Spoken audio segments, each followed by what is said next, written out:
We welcome Malhotra ji. He is now the honorary professor in the Center for Media Studies.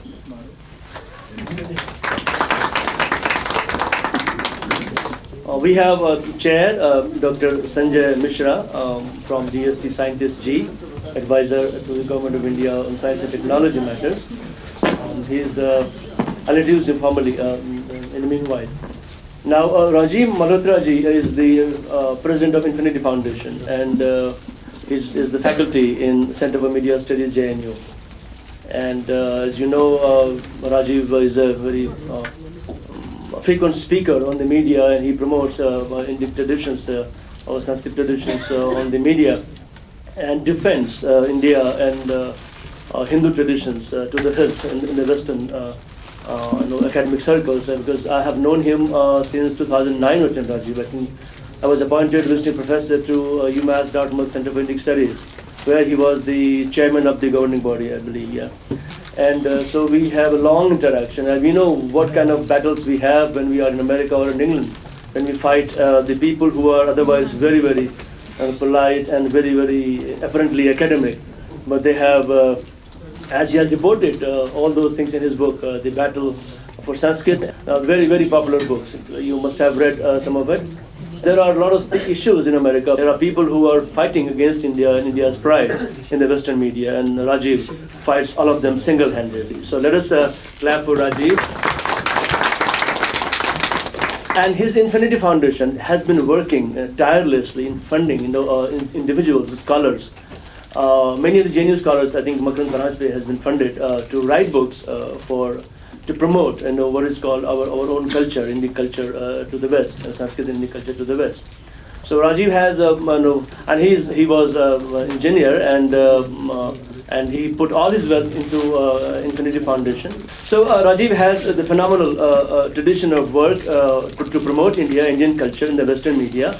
And we have worked together on many, many things. So therefore, it's very important that Rajiv has been now appointed a faculty in JNU. And I would say this is a great gain for us, and I'm sure Rajiv has been associated with our center, our school now. So he'll be coming to our school more often, and he'll be participating in our activities. So Rajiv, welcome you again. I now welcome Dr. Sanjay Mishra on Oxon from Oxford, and he is now the scientist G in Department of Science and Technology. He taught 8 years in Australia. And those of you who are older research students, he was in one of our seminars, Sanskrit and Science, long time back, where Rajiv and Balramji were also there. And he is very hopeful that we'll be able to collaborate, actually, in promoting science and technology in Sanskrit with the government's DST help. And this is going to be actually the key of the talk today. So Rajiv is going to focus on those aspects of Indic traditions, as it is viewed, as Sanskrit is viewed as Indic tradition in the West, and how that can be, put into scientific practice and monetized, of course. Unless you monetize things, if your resources don't come back to Sanskrit, how do you actually grow? I mean, you always are dependent on government funding, time and again. So this time is to actually monetize things, and bring science and technology to Sanskrit, and let revenue come back to Sanskrit studies again. So I'll welcome Dr. Sanjay Mishra to our school, and we'll hope that this will further collaborations from our school with the DST. And I think we haven't done any projects so far with DST. DST is just next door, outside Katvaria Sarai, for the closest institution to JNU. And our school known for science and technology, Sanskrit, and we haven't done anything with them. So this is time to actually firm up a proposal, discuss with him, and do something very, very significant. For example, Natya Shastra, it can be used for tagging image automatically in artificial intelligence. So we can do these things and then reach out to scientists which are in JNU, outside JNU, and do collaborations, which can certainly bring back monetization and aid resources, which is very important for Sanskrit studies. So I welcome Sanjay, you again. And then I welcome all those faculty members from other schools of JNU. They have taken time off their busy schedule, which is the last day before Divali, to come to our school. So welcome you again. I'm sure you've gotten some chocolates, Ramji. And then I welcome the other researchers, students who are coming from other centers to JNU or outside JNU. And I also welcome our own lovely student, So I welcome all of you, and I welcome and thank all my colleagues, Dr. Harram Mishra, Mr. Brajesh Pandey, Professor Ramnath Chai, Dr. Santosh Shukla, Dr. Rajneesh Mishra, and other faculty members who I can't see here. They'll be perhaps joining later. Dr. Gautam Shah from other school of JNU. So I welcome all of you you have taken time off your busy schedule and coming to our school. And I hope this will be a very intense discussion. Rajiv has a lot of data, and we talk from the data. We don't just make statement without data. Rajiv talks from data. And I have discussed with him long hours actually in his book, Battle for Sanskrit and Breaking India. They are bestsellers. So please listen to him carefully, listen to him with intense, rapt attention. And then after the talk, we'll have a question and answer session. Namaskar, and thank you for inviting me. I've been to JNU, given talks about 8 or 9 times. In the philosophy department, R.P. Singh invited me to talk about Indian influences on Western philosophy. Then in English department a few times, Sanskrit department since the time of Professor Kapil Kapoor. And also 1 or 2 of my books were released here. We had discussions here. So I've been talking here, and therefore it's not a new thing. Today, I want to talk about the Indian botany, plant medicine, knowledge of plants, and which is botany, and its use in medicine, how it traveled to Europe. It became known as spice trade, but it is not kali mirchi and those kind of things spicy. That they call it spices, but these are herbs. These are herbs for medicinal purposes. And how this completely overhauled Europe, its economy, big empires were created, and this led to taxonomy, the classification of plants and life systems and all that. In the 16th and 17th century, this was a dominant field, but it hasn't been written about. I'm writing a book on this. And then in the 17th and in the 18th and 19th century, the rise of Sanskrit as a topic of study and mining it, data mining all the Shastras. And then how that has led today to a new kind of colonial system. And unfortunately, Indians are fighting, I'm left wing, right wing and all that. But actually, all of you are like little people fighting each other, and somebody else has got the remote control. And this is something, it is very, very sad that we cannot understand what is the big picture. We are stuck in this narrow context कि वो election है, उसने वो कर दिया, उसने उसको लड़ाएंगे, उसने mouse click कर दिया, वो भागेगा, उसको मार देगा. This is kind of a very ridiculous situation. I don't know of any other big civilization which is so ridiculous in the sense of its people, its intelligent people, its media people, its youth being manipulated this way, and very, very thrilled and delighted कि मैंने उसको पीट दिया. What I call micro optimization. Micro छोटे सी जगह में ये जो कूड़ा था मैंने उसके घर फेंक दिया, मेरा घर साफ हो गया. That's called micro optimisation. और jugaad, the power jugaad, small time thinking, but really compromising our sovereignty, our freedom in the long run. And I do not have a very positive prospect for India in the next 20-30 years because of this, because of the internal fragmentation. But I'm not here to talk that. That's just the overriding concern I have. I want to, this particular book, I have about 15 books in the pipeline, research done, data gathered, different stages of editing to be launched now. So this particular book is on the biopiracy from India to Europe over the last 400 years. And that continues today in the form of Ayurveda and various things, mind sciences, all of that. The project started because as chair of the Center for Indic Studies in University of Massachusetts, Dartmouth, I was there for some event, and there was another person who was introduced to me, this Western guy, American guy. He was head of Portugal, School for Portuguese Studies, which is very famous there. And so he was interested in my talk about the transfer of Indian knowledge to Europe. And I asked him why. And he says, because I've done my dissertation on Portuguese Empire and Goa and India and what was going on. So I was very interested, and he told me when the Portuguese were asked to leave in the 60s, when the Indian Army marched in, the paperwork, all the files and records which the Portuguese ran away, they kept it here, they left it, abandoned it and ran away. These were sealed in some warehouses, 6 or 7 warehouses, and nobody had bothered to look into them. So he got permission from the government to open one of them and let him investigate. So he investigated and he discovered that this contained records of trade between Goa and through the Portuguese Empire to all their centers around the world and Europe. And what they were trading was plant medicine. This is the backbone of the Portuguese Empire wealth. And they were they was major supplier to Europe. It would go to Portugal, then they would repackage and supply these to all over Europe, and this was called spice trade. So when you go to Lisbon and you see some big monuments, this was funded by so-and-so who was a spice trader. Basically, that's what it really means. Now, this started my own research because I like traveling, looking at archives, going to museums, getting scans of things, and I've got my own 100, 200 boxes of archive that I've collected. This is my archive, and then I keep organizing, producing my own works on it. So this, if you fast forward, all this happened in the 1500s. Then at that time, Portugal and Spain, southern part of Europe, were the big empires, navy powers. They were discovering America. They were invading all these places. But 100 years later, northern Europeans had become the naval powers, France and England and Dutch. So in the early 1600s, the East India companies started being created by the northern Europeans. You know about British East India Company, you know about French East India Company, you know about Dutch East India Company. You may or may not know about Danish East India Company.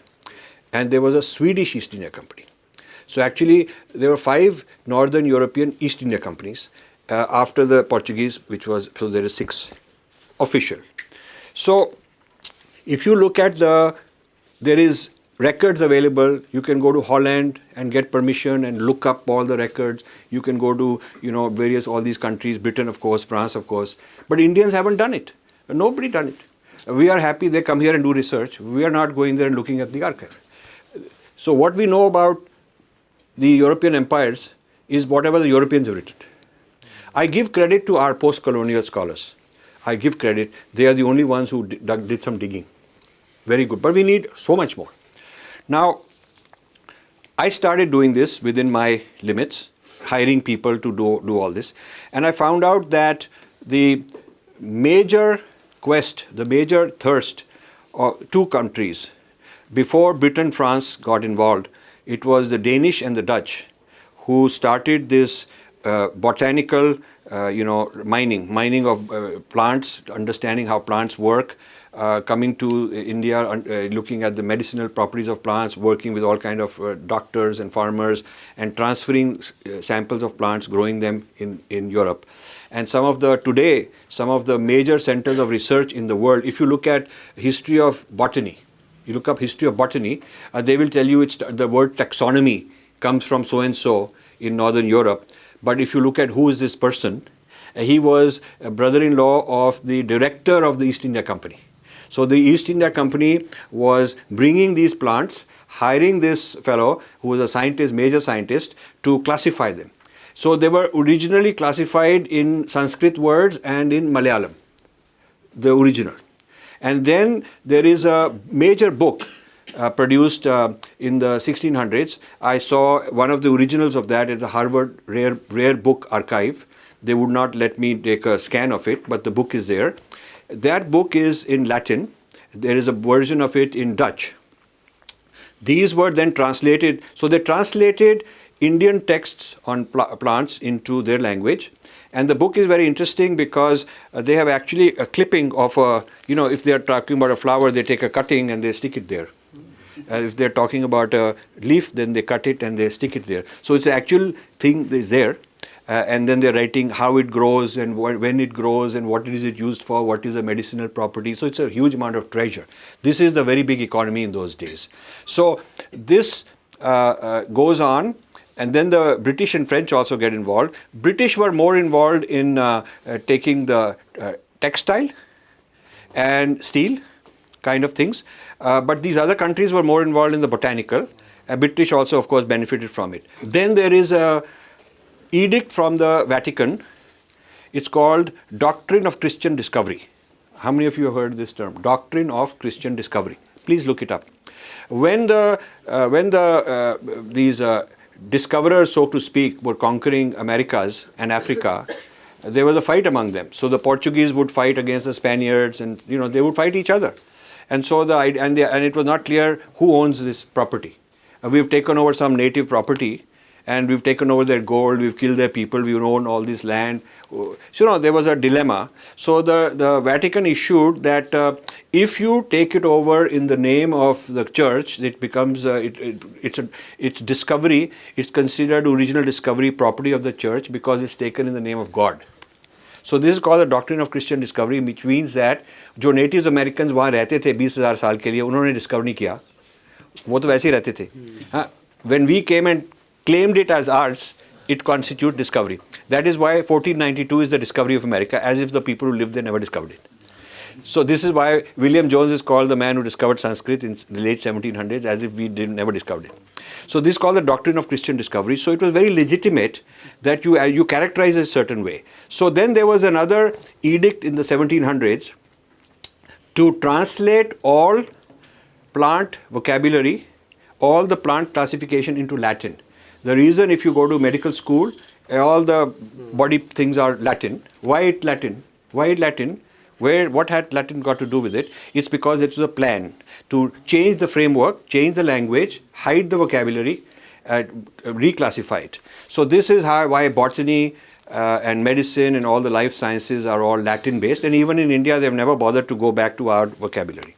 Never bothered to go back to, our doctors also study Latin vocabulary. That's colonization. Okay, so I started looking at this, and then I realized that many medical things came from India, which I don't want to get into, but you can read up all that.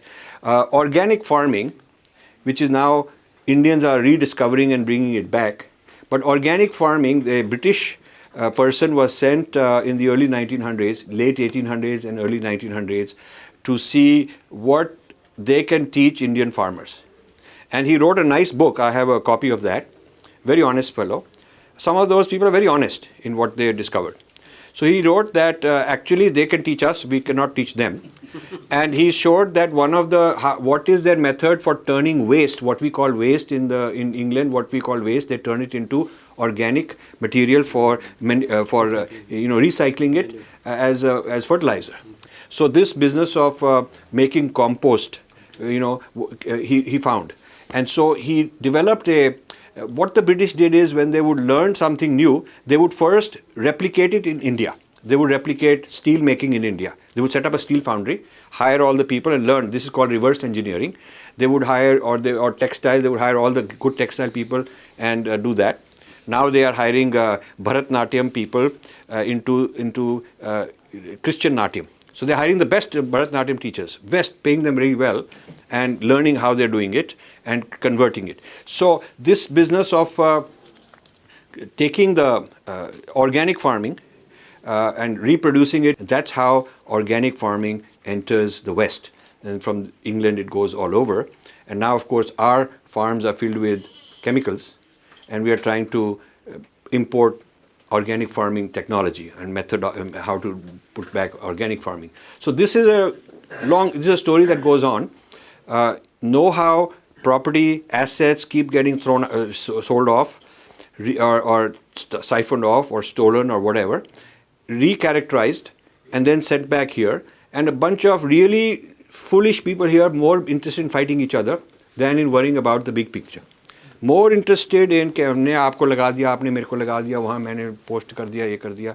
I mean, just I don't even know what to say about it. I haven't seen this behavior in China. I haven't seen this behavior in Brazil, in Mexico, in African countries against each other like you see over here.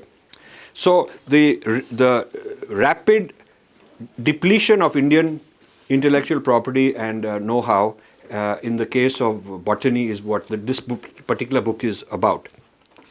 Now, if you look at today, There is a French institute in Pondicherry. I don't know if any of you have visited that. It's a very high-class place for scholars. They have very, very good facilities. Very, very nice yeah. So what you don't know is one of their big activities is plant piracy. They are constantly working with local farmers.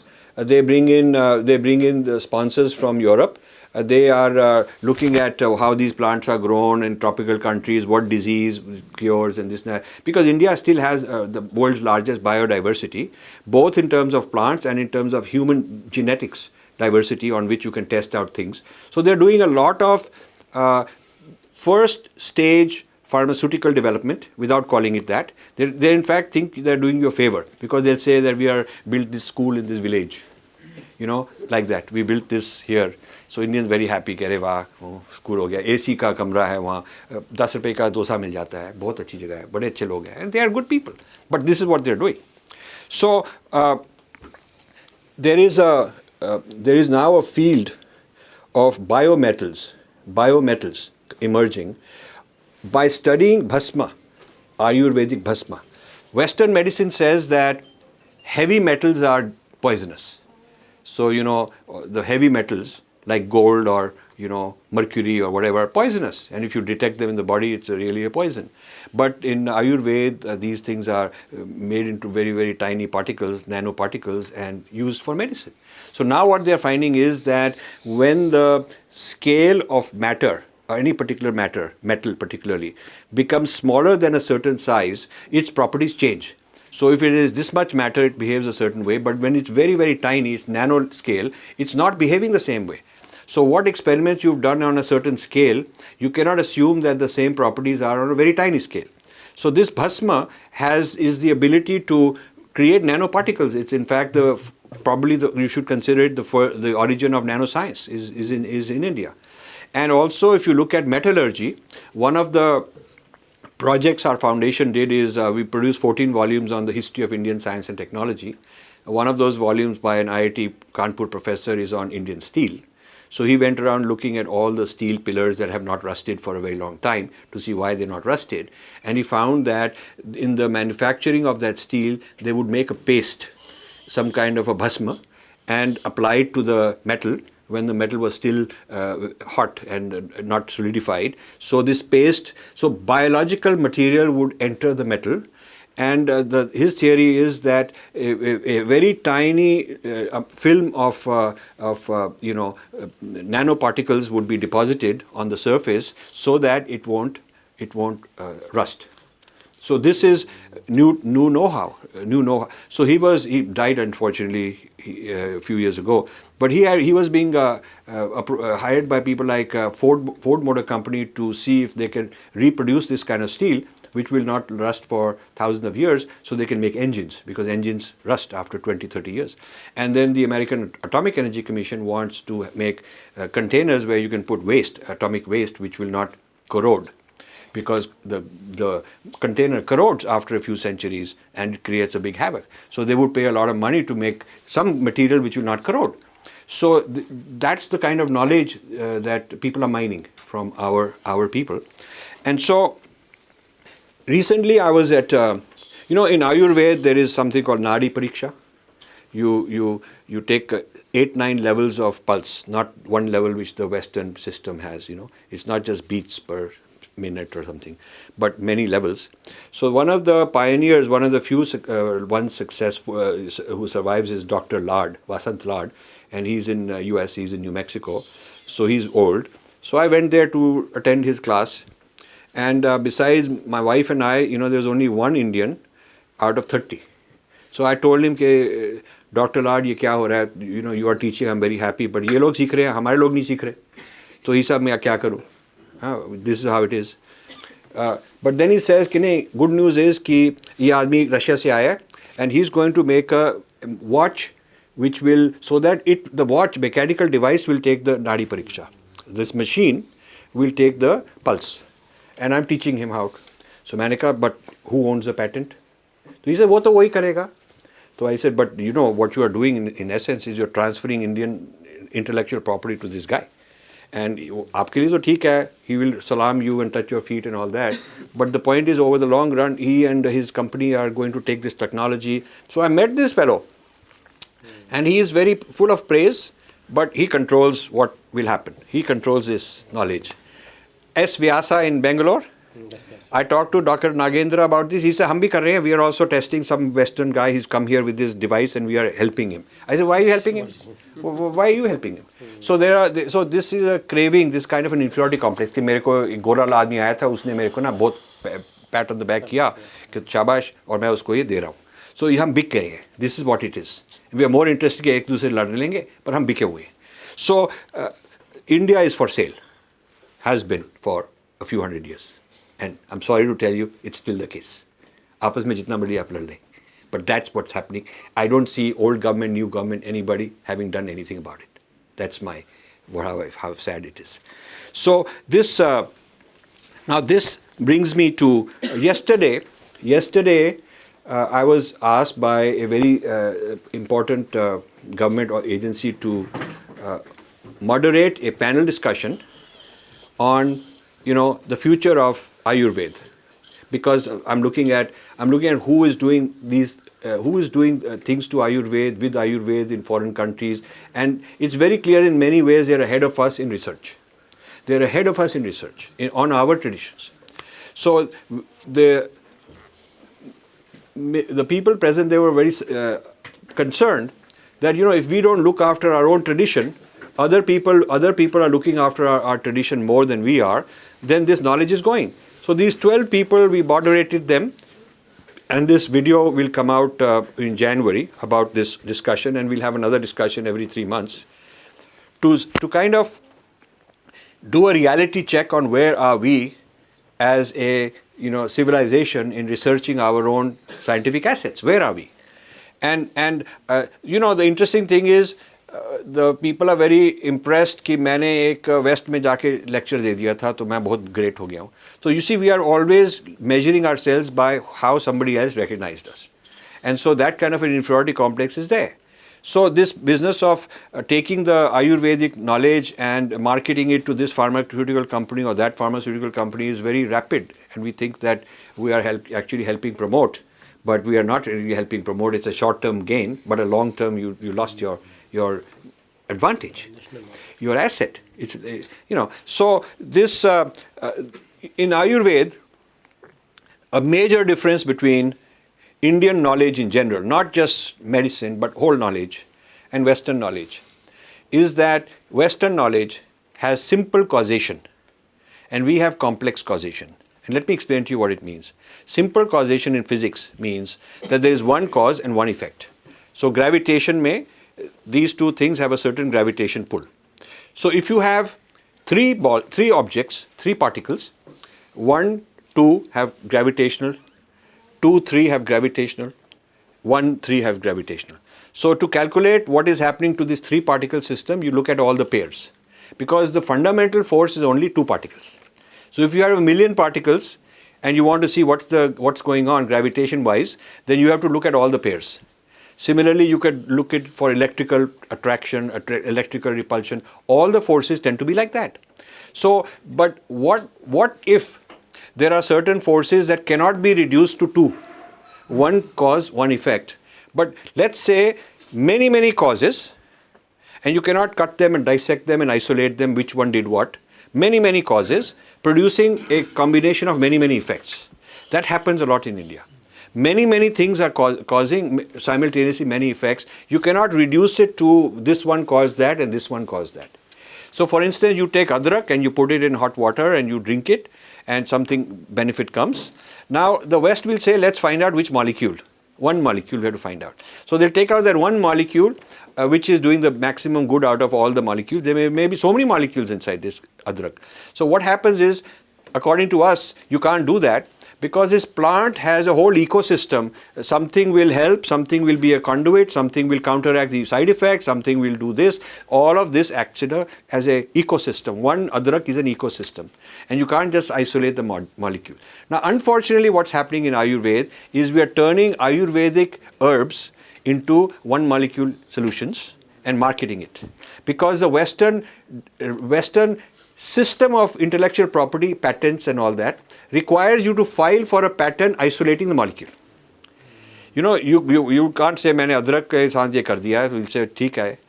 It is called folk medicine. It is not sort of really serious medicine. If you say this is the molecule and it's in a white pill and I can sell it for so many dollars a day, you know, that kind of a product is patentable. So we are not even able to use our methodology for research. What is our methodology for research? What is our criteria for discovery? How do we measure that something is legitimate or not legitimate? Because it always quacks. So you need to figure out what is legitimate, what is not legitimate.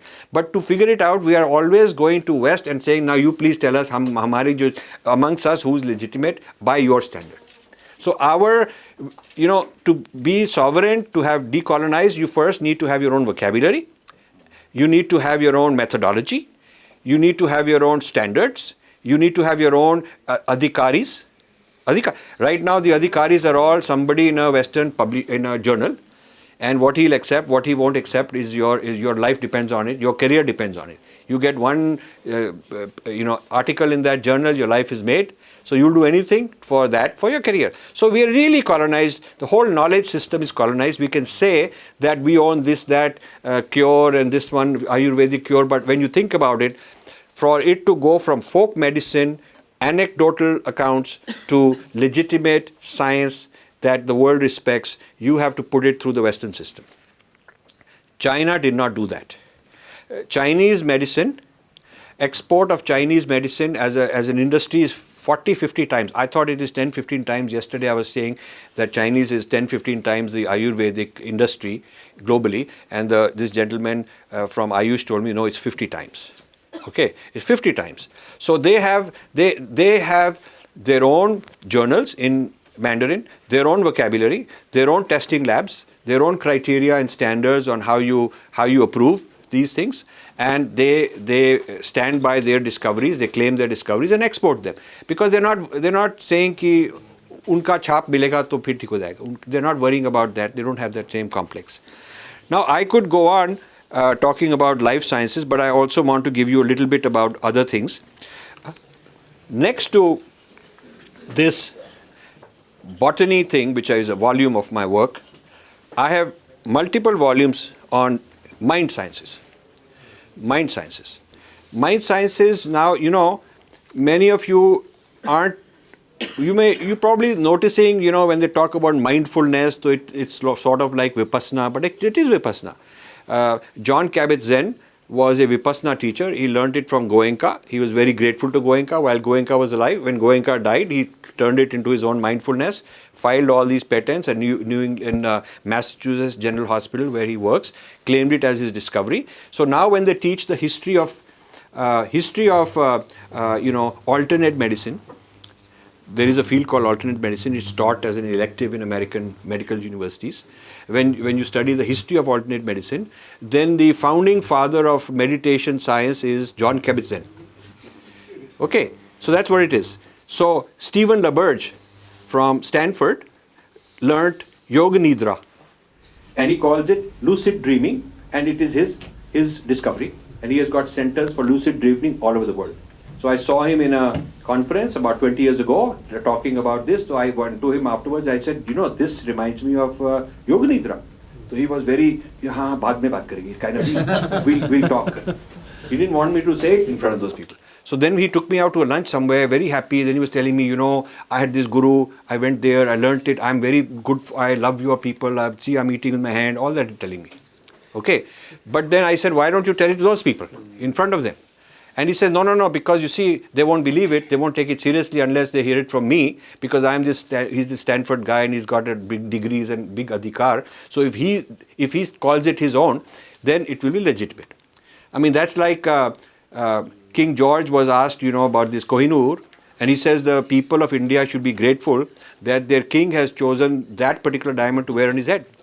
It's आपकी शान की बात है कि I've chosen your diamond to put on my head. I could have chosen some African diamond. So I'm doing you a favor, bringing glory to you. So this kind of a nonsense, our people buy this. So this, I could go on telling you about so many things in mind sciences, which is, you see, botany to chori ho gaya. I mean, it's very difficult for a forensic researcher like me to go digging up and find out, and I'm going to do it because I have that data. But mind sciences is current evidence. It's all within the last 50 years, huge amount of mind sciences transfer of knowledge has happened, still happening. And our people are not giving it enough attention. Now, something interesting. So, this is called 2045, which means, about 30 years from now, is a project called 2045 Avatar Project. Okay, it's in the United States. They have brought together people who are doing cognitive science research on meditators, yoga, quantum computing, nanotechnology, neuroscience. They brought together all these leading scientific, artificial intelligence. They brought together people of all that, huge budget, funded by billionaire type people. And they have a goal of what they'll achieve in 2020, then 2025, 2035, and 2045. Consciousness, including trying to replicate consciousness in an artificial system, including transferring your consciousness to some other machine, whatever. You see, you may say it will not work, but this kind of project is called moonshot, means ke 1 in a billion chance shot into the moon, chal gaya to bahut badi baat hai. The Americans do this. So the moonshot, whether it succeeds or fails, produces many knowledge on the side effect. So for instance, in the 1800s, there were these people tinkering with what they call themselves alchemists. They were trying to convert ordinary metals into gold. Yeah. Now, they did not succeed. But they invented the Bunsen burner, the test tube, they discovered so many chemistry, reactions. They discovered and documented so much chemistry because they had a big idea. They did not reach that big goal, but they achieved a lot of things. Same way, NASA's moon program, that is where semiconductors started. It is NASA's semiconductor because they need to miniaturize. Lasers, fiber optics, so many things that you use ordinarily today, it starts with certain things, So this is one of those very typical American things, that how do we make consciousness, to what extent can consciousness be transferred, to what extent, if it can't be 100% artificial, can it be 50%, can it be 80%, can it be supplementing artificial, can there be implants, what is the relation, what is the future of consciousness, and to whatever extent they succeed, they will have created a large industry and they'll control it. And guess what? A whole lot of Indian thought is in this. A whole lot of Indian traditions is being mined into this, and our people don't know. And when I point out, humko gaalein milti hai, I get all these insults. If I go and give a talk there, they will consider me a very important speaker worth listening to because I will tell them something useful. If I give the same talk here, people will laugh, people will say, ye kya kar raha hai, to ye aisi baat hai. You see, but once the thappa comes from there, then everybody will want it. Because ab to unhone keh diya, theek hi hoga. So I'm reminded of when IIT Kharagpur was doing its 50th anniversary, I think in 2000 or 2001 or 2. So they wrote a grant for proposal, a grant for funding to my foundation.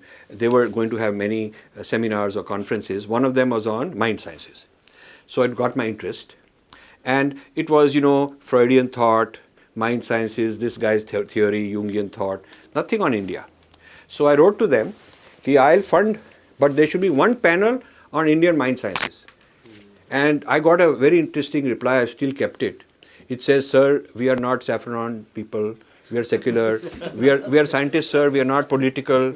Pata nahi kahan se baat hai? I mean, what does it have to do with any of this? So I did the following. I knew inko inferiority complex hai.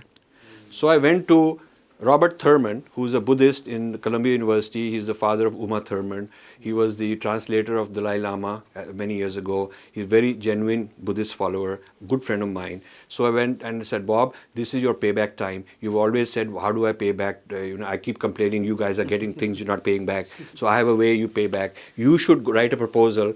And if you write it and you say that your Indian mind sciences, as in the Buddhist tradition, what the Buddha taught, how we are teaching it in Columbia University, how we are benefiting, how it is cutting edge cognitive science, if you say it, they will probably accept it. And then I went to some guy in Cambridge who had written a book on Patanjali Yoga Sutra, and he was a practitioner. And then I went to a person in the New York major psychiatric mental research center. He was a follower of Sri Aurobindo. And then I found another one who was a Kundalini practitioner. I found 4 or 5 of these Western guys, and I put pressure on them. I said, you give me proposal, I'll fund it, I'll get your trip, I'll get you there, but you give me a proposal. So, फटाफट उन्होंने proposal लिखी. I sent it to IIT Kharagpur. I said, this is Indian mind sciences, what do you think? Immediately they said, we'll take it. And those people got standing ovations. Those people got, because I told them, you must not say it is some original discovery. You must quote who was your guru, what Sanskrit text was it involved in, what is this tradition called in the Indian system. You have to talk like that. That is why I'm sending you. Otherwise, don't go. I told them that because I talk like this. I don't care, So they went and they were very genuine. If you push them, they will be like that. They are willing to be genuine. It's our people who don't have the confidence. You see. So they got standing ovations.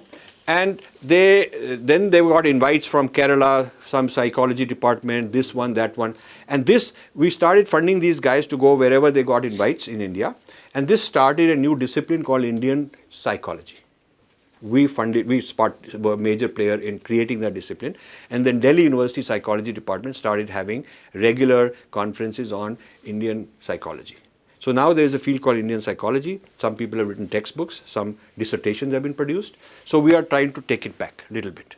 So this is this kind of taking back our knowledge, putting it back in our own framework. Now the problem is this. When we take it back from the West, it is not in the Sanskrit framework. We have to find the Sanskrit framework. The Sanskrit walas don't know this because they are not researching cognitive science. I mean, there is this group called BV Parishad. When I went to them with my problems with Sheldon Pollock, all the distortions, looking for help, they're not interested in helping. Some of them are saying, truth is with me, so why should I bother? Some are saying, Devta ne keh diya, kuch parwah nahi. Some are into this, ki wo log zyada jante hain. Because we have caste, we deserve this problem. This kind of a feeling, because we are bad people. We are violating human rights of women, caste. हम bad people हैं तो जो भी हमारे को पिटाई होती है we deserve it, sir. क्या करें? They have this attitude. Some of them कुछ बिके हुए हैं. Some of the smartest, sharpest Sanskrit people are already on the payroll of these international organizations. Yeah. So I am not the expert. आप मुझे कहे भी आप expert नहीं है, मैं कहूँगा चलो मैं नहीं हूँ expert, पर जो मैं करने के काबिल हूँ कर तो रहा हूँ ना. I'm doing within my means, within my capacity, within my whatever I can. I gave up a very thriving, flourishing IT 20 companies I had, gave it up in order to do this as a passion. Just for this. I don't get 1 rupee salary value. I just do this as a passion and I give rather than taking money. So, मेरे काबिल जो था I'm trying to do, अब आपको ज़्यादा ज्ञान है, you have more knowledge, you have been studying these things, आप हमको help कीजिए.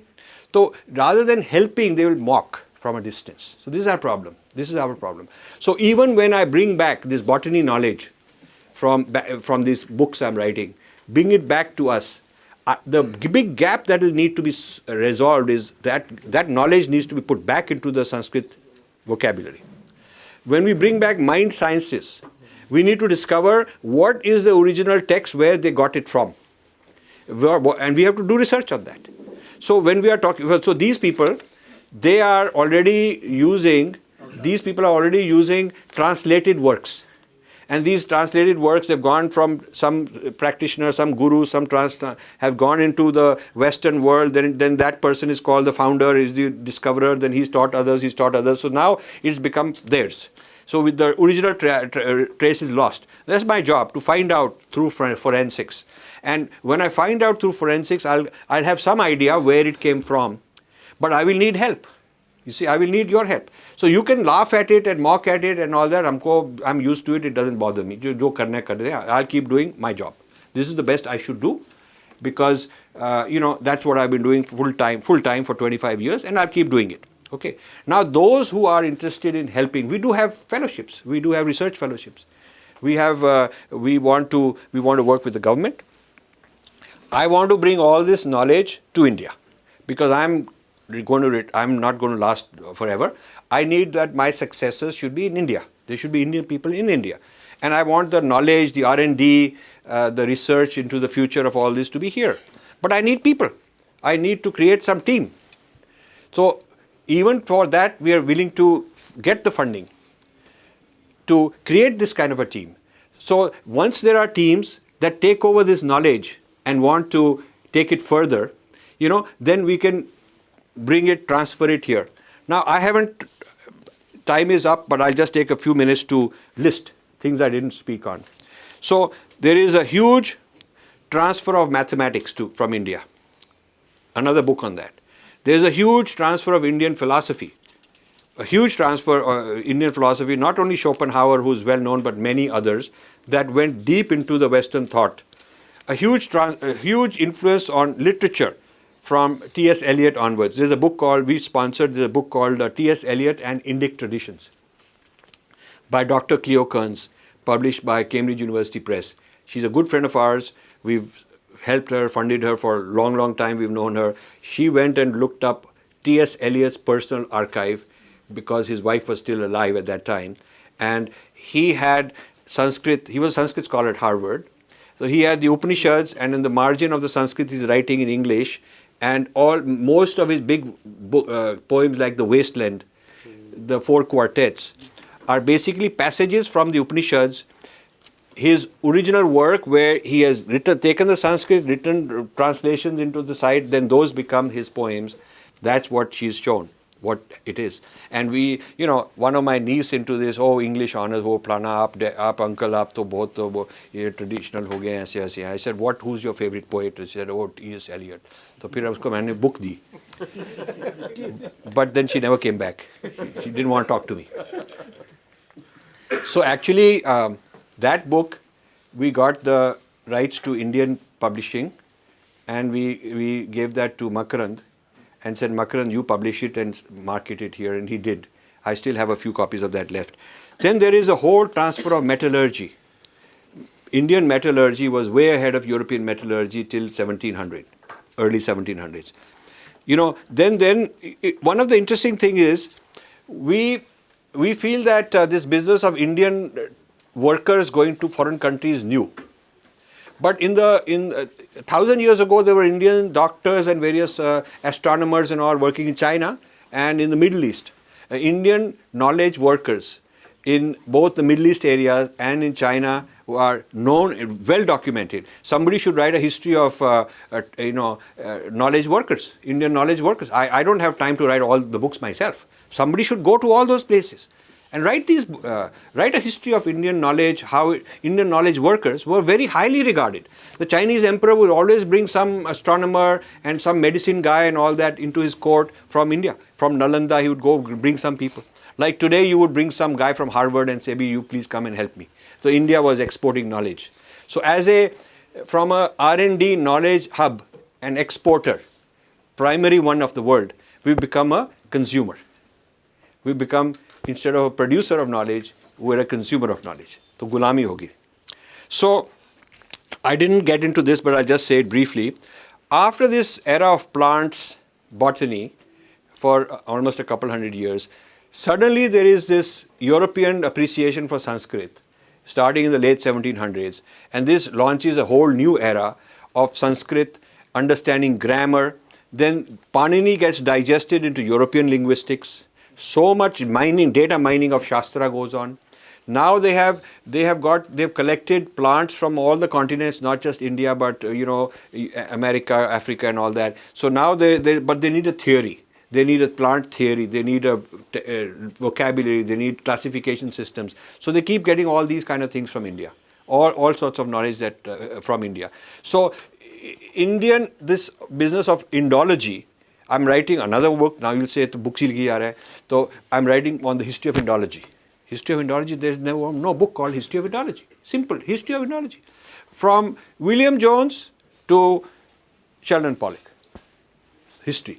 But pick 20 big Indologists, European Indologists. There's English. You think there's only British and French, but there's British, French, and German. There are also Russian. There are also some Italian. So there's many kinds of Europeans involved in this, looking at India. And the agenda of Germans is very different. They are looking for their own ancestry as Aryan people. They're not looking at it to colonize and invade India. The British have got a different agenda. They're looking at it to understand the subjects, to manage them better, to study them so that they can deal with them, negotiate, fight, create all these fights. They're doing it. So each European country is mining the Sanskrit literature for its own purpose. There's not one purpose. You cannot say they all had one goal. And it goes through every 20 years. There's a whole change. First they are really believing that all of us Europeans are originally from India. Some people believing that in those days. Friedrich Schlegel believed that. And he was the first guy with a PhD, first German who went and got a PhD. And that's also very interesting. Germany is at war with France. He goes to France to get a PhD, enemy country. It's like, you have to go to Pakistan to get your PhD, that kind of thing. So he goes there because they don't have any Sanskrit PhD available in Germany. He brings it back and starts all this. But he goes to France to get a PhD. Under whom? Under a man named Hamilton. That's not a French name. So who's Hamilton? Hamilton was a British East India Company fellow. He was in India, visiting India to do some digging up and getting manuscripts and all that, doing research on Sanskrit. There was a war between the French and the British in India. They were fighting for territory. So he was captured. French, in a war with the British in India, captured this fellow who's a Sanskrit person, and as a prisoner of war he's sent to France. Then they realized कि अरे तो इसमें तो knowledge है, तो हाँ ये is not like a regular prisoner of war, so we can use him. So they start this Sanskrit studies because they got this very brilliant fellow in prison, and now people from Germany, who's an enemy also country, they have to come to them to study.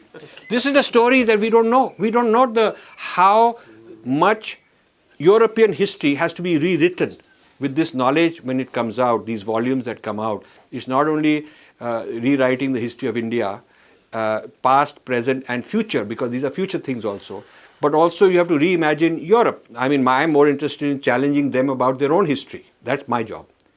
So I'll stop and we can take a few questions. Excellent. Science is useful when it can be used to develop tools. Is it possible to develop effective tools from the mindset of looking at complex molecule systems as a whole, or within an approach of using simpler form of concept? This is the context of simple causation and complex causation. Yeah, so What's the question? This is a very brilliant question. Very brilliant question. How do you?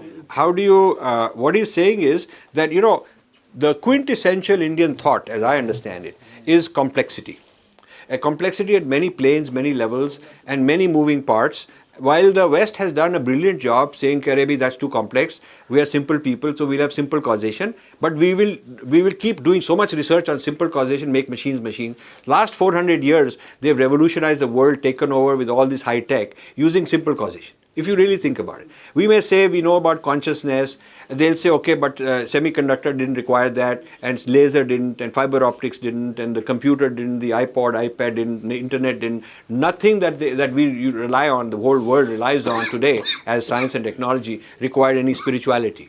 Nothing required mining Vedas, nothing required that. So you have to give them credit. I give them credit, they've done it.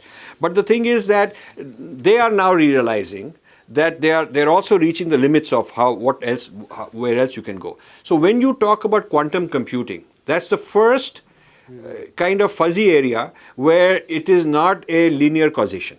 It is not a simple linear causation. Then there is neural networks. Neuroscientists are convinced you cannot build a model of the neural network with simple causation, because there's many things happening simultaneously. You cannot reduce and say, okay, this one is causing X and this one is causing Y. No, together they're causing X and Y. So this modeling of complex causation will be a huge revolution, and we ought to play a role in it, because I'm sure there are some shastras, there are some hints, there are some practices. Certainly there are practices where we are arousing this in us, in our higher consciousness. Then what should be the priority of Indian people at this stage? That's a very difficult, you're asking tough questions. Good.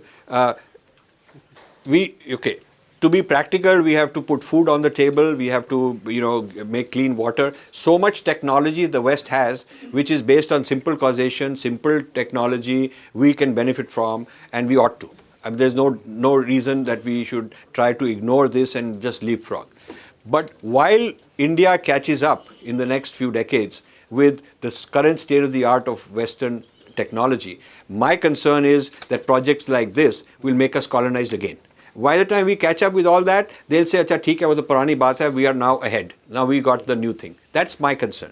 So it is not a simple matter, but this is why we have good government people to figure out how to allocate, funding, the resources for catching up with Western technology today, and how to also have some amount that is looking at the next level. We have to for the future also. Strategy for the future.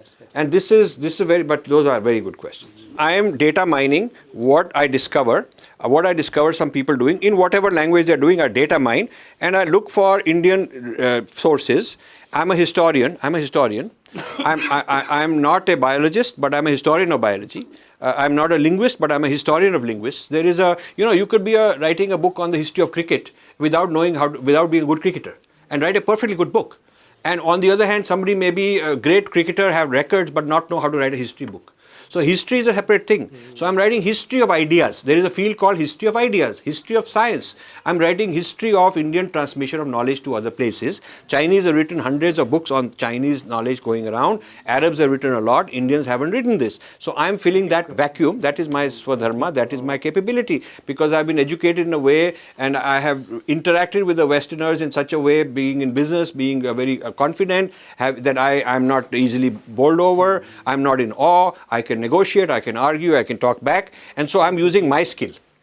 ये मेरा skill है, तो वो skill के मैं कर रहा हूँ. अब I am always coming to India and looking for help. I'm always looking for help, always asking who want to help me, please help me.